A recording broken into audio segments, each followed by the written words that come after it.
What's up guys, it's Matt, welcome back. Today I'm going to be talking to you about Mission Impossible Rogue Nation. No. Mission Impossible Ghost Protocol? No. Mission Impossible 2, Mission Impossible 3, Mission Impossible Ghost Protocol, Mission Impossible Rogue Nation, Mission Impossible Fallout. It is time. Tom Cruise, or rather Ethan Hunt, is getting the IMF gang back together for another mission. Joining him are series regulars Simon Pegg and Ving Rhames. Returning as well is Rebecca Ferguson, and they are this time joined by the Beast, that is Henry Cavill. I had high expectations for this film. Okay, maybe not high expectations for the film, rather I had high expectations for Henry Cavill in this film, seeing as though this film was deemed more important than... So what we do is... I'm sure most of you are aware, Henry Cavill famously had to grow a mustache for this role in Fallout. Justice League required some extensive reshoots, and it was deemed that he wasn't allowed to shave his mustache for this film. So, yeah, those terrible, terrible Justice League reshoots happened, and yeah, we got the lovely CGI Tash. So, yeah, this was the movie that caused the CGI tash. So I was like, oh wow, like this film's got to be good, right? Because they wouldn't let him shave his tash off for Superman, which is like his most well-known role. I am happy to say it did pay off though, not just for the film, but for Cavill as well. And I don't just mean that Fallout is a better film than Justice League. There are many, many better films than Justice League. Heck, even the Teen Titans Go to the Movies is a better movie than Justice League is. Mission Impossible 6 is a freaking spectacular action movie. I mean, I've always liked the Mission Impossible movies, but I always kind of forget about them.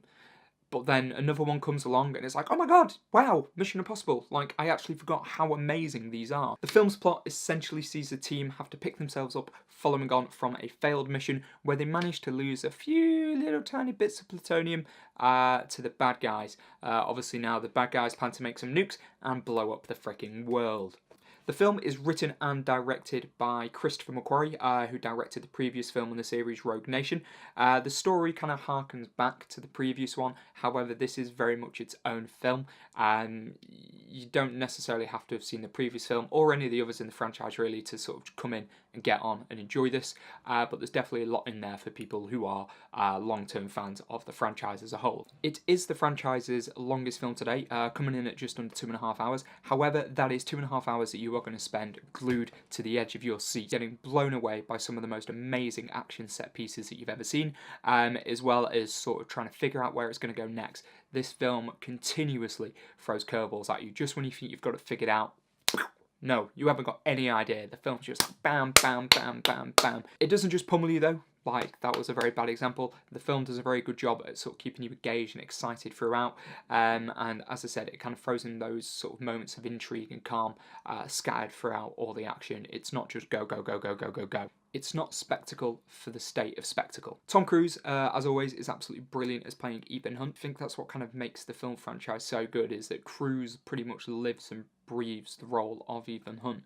Obviously, it's very well known that Tom Cruise does all of his own stunts. You know, he throws himself into these franchises, and it shows on screen. He clearly loves playing Ethan Hunt. This time around, Tom Cruise actually learnt to pilot a helicopter, so that he could actually do the sort of amazing climactic helicopter chase scene.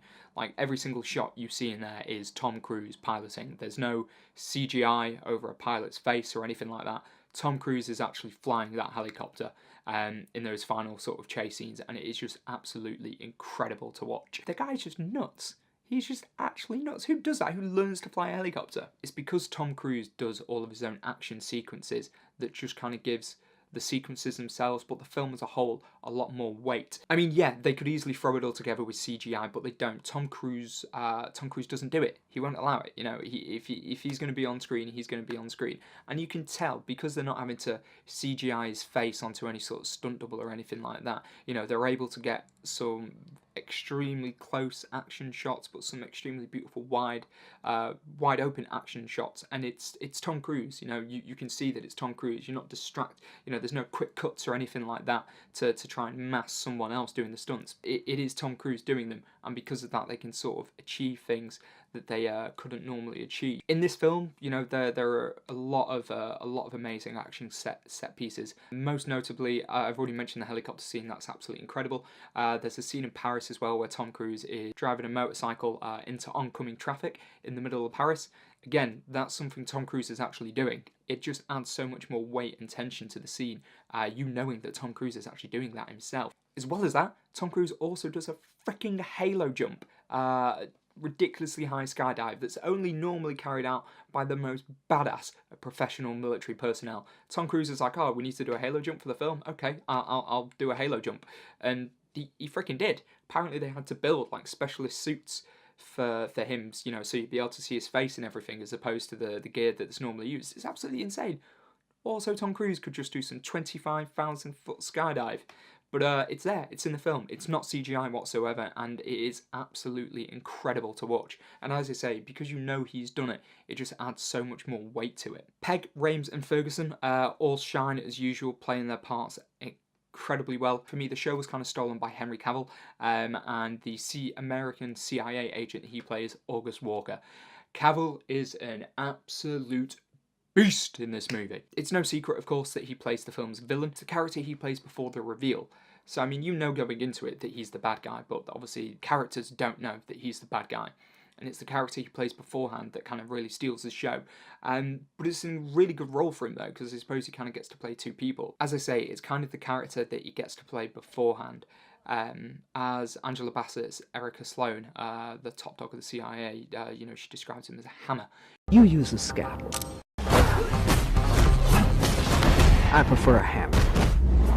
He's just an absolute beast in this movie, but it kind of works out really well for Cavill though, because once the reveal does happen, you know, he gets to play a slightly different character, I suppose more true to the character. Just all in all, Cavill did an absolutely fantastic job in this. This movie, it has to be my favourite performance that I've seen Cavill do. I actually can't wait to sort of see what kind of role that he's going to do next. When the film isn't pummeling you with absolutely incredible action set pieces, it is throwing you curveballs with sort of all the twists and turns that the story has to offer. Now, the story is one that has been told, you know, a million times, like government body has to stop the bad guys from setting off nukes. You know, there's sort of nothing new in that regard, but as I said, it's kind of the twists and turns to how they sort of get there that makes the film exciting when there's nothing particularly exciting happen. It's intriguing. You know where it's going, and then all of a sudden, bam, curveball, bam, curveball. I think Macquarie has to be praised for the story that he's crafted here. It's not, you know, he doesn't throw in twists and turns for the sake of throwing in twists and turns. You know, everything is very meticulous. You know, something that happens in one scene is building up to something that's gonna, you know, come up 5 or 6 scenes later on. You definitely have to pay attention because of that. I think maybe some people seeing the movie might struggle. You know, there are some kind of blink and you'll miss it sort of things. You'll be like, whoa, what? How did that happen? Now, at the moment, I'm just raging on about all the positives. There were some points where I felt the film could have gone a little bit further. Characters are constantly put into situations where, you know, obviously they're not comfortable and they're having to overcome certain things. Particularly Tom Cruise as Ethan Hunt is kind of, for a lot of the film, having to walk along kind of like a moral line. You know, he's having to do sort of shadier and darker things so that he can be successful in his end goal of saving the world. Now, at times it seems that, you know, Tom Cruise, Ethan Hunt is going to have to cross over this line in order to get there. But then, one of these twists happens and there's always an easy out for him. Now, I don't have a particular problem with that. Like, I get it, he's Ethan Hunt, he's a good guy. But, you know, so rather than cross over the line, he kind of pushes the line slightly and gets on with it. But I felt that the film missed an opportunity to explore, well, what if he does have to cross this line? And it seemed that was a route that they were going down, but then just didn't fully commit to, really. That's the only criticism that I have of the film. It just felt like it was going somewhere towards the beginning of the movie, and then it just kind of decided, no, that's too much. I don't know if that was to do with them trying to keep the 12A rating or what, but or whether they just felt maybe it's just not with, you know, not in keeping with the character that is Ethan Hunt. All in all, I really enjoyed the movie. As I say, I kind of always forget about the Mission Impossible film franchise until one of them rocks about.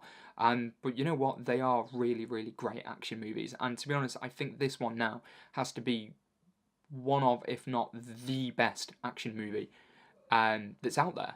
As I said, you'll be kept on your seat throughout the entire thing, whether it's the amazing action set pieces or whether it's kind of the intrigue of where the plot's going and the curveballs that it throws at you. All in all, I think really enjoyable experience. You should definitely go grab your nan, go down to the cinema and go watch it. So yeah, in terms of giving the film a rating, I am going to give it a 9 out of 10. Thanks very much for watching, guys. As always, if you've liked the video, please give me a like. Do remember to subscribe to the channel. You know, have you seen the movie? What did you think? Do let me know down in the comments. And yeah, until next time, take care.